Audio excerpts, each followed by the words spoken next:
Pengembangan sistem informasi manajemen terdiri dari dua, yaitu pengembangan sistem merupakan tindakan pengubah, menggantikan, atau menyusun kembali sistem lama menjadi sistem yang baru, baik secara sebagian maupun keseluruhan, untuk memperbaiki sistem yang selama ini berjalan. Dan kedua, proses pengembangan. Proses pengembangan sistem harus melalui beberapa tahapan yang dimulai dari tahap perencanaan sampai dengan rencana tersebut diimplementasikan. Perlunya pengembangan sistem terdiri ada tiga, yaitu adanya permasalahan-permasalahan yang timbul di sistem yang lama untuk meraih kesempatan-kesempatan, dan adanya instruksi dari pimpinan atau adanya peraturan pemerintahan. Beberapa indikator diperlukannya pengembangan sistem: keluluhan pelanggan, pembayaran gaji, laporan yang tidak tepat waktu dan sering salah, tanggung jawab yang tidak jelas, produktivitas tenaga kerja yang rendah, kegiatan yang tumpah, biaya operasi yang tinggi, file-file yang kurang teratur, investasi yang tidak efisien, pekerjaan manajer yang terlalu teknis. Next, prinsip pengembangan sistem. Sistem yang dikembangkan adalah untuk manajemen. Sistem yang dikembangkan adalah investasi model yang besar. Sistem yang dikembangkan memerlukan orang yang terdidik. Tahapan kerja dan tugas-tugas yang baru dilakukan dalam proses pengembangan sistem. Proses pengembangan sistem tidak harus urut. Jangan takut membatalkan proyek. Dokumentasi harus ada untuk pedoman dalam pengembangan sistem. Next, tahapan pengembangan sistem informasi.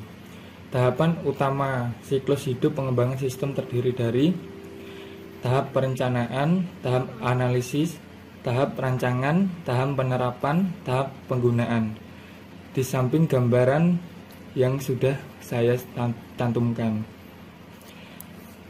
Tahap perencanaan. Tahap ini merupakan tahapan di mana pengembang mendefinisikan estimasi dari kebutuhan-kebutuhan fisik, tenaga kerja, dan dana dibutuhkan untuk mendukung pengembangan sistem, serta untuk mendukung operasinya setelah diterapkan. Next, tahap analisa. Tahap penelitian atas sistem yang telah ada dengan tujuan untuk merancang sistem yang baru atau diperbaharui.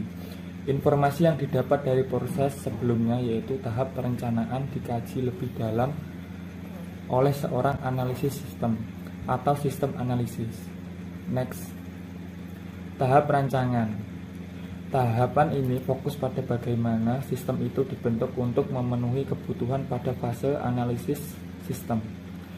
Tujuannya untuk memenuhi kebutuhan pemakaian serta memberikan gambaran yang jelas dan rancang bangun yang lengkap. Kegiatan yang dilakukan dalam tahap ini adalah permodelan sistem, desain basis data, desain aplikasi, desain perangkat keras atau jaringan, dan desain jabatan. Next, tahap penerapan. Tahap penerapan sistem merupakan tahap meletakkan sistem supaya siap untuk dioperasikan. Kegiatan-kegiatan yang dilakukan pada tahap penerapan terdiri ada 5, yaitu 1. Pemilihan dan pelatihan personil. 2. Pemilihan tempat dan instalasi perangkat keras dan perangkat lunak. 3. Pemrograman dan pengetesan program. 4. Pengetesan sistem. 5. Konversi sistem. Next, tahap penggunaan dan pemeliharaan. Tahap penggunaan terdiri dari 5 langkah, yaitu 1. Menggunakan sistem. Mempergunakan sistem yang telah dirancang dan memanfaatkan dengan baik sesuai fungsinya. 2. Audit sistem. Melakukan pengamatan dan penelitian formal untuk menentukan seberapa baik sistem baru dapat memenuhi kriteria kerja. 3. Perbaikan sistem. Melakukan perbaikan jika dalam program terdapat kelemahan rancangan yang tidak terdeteksi saat tahap pengajuan sistem. 4. Memelihara sistem. Mencakup seluruh proses yang diperlukan untuk menjamin kelangsungan. 5. Meningkatkan sistem. Jika manajer melihat adanya potensi peningkatan sistem, hal ini bisa ditindaklanjuti untuk memodifikasi sistem sesuai keinginan manajer tersebut. Next.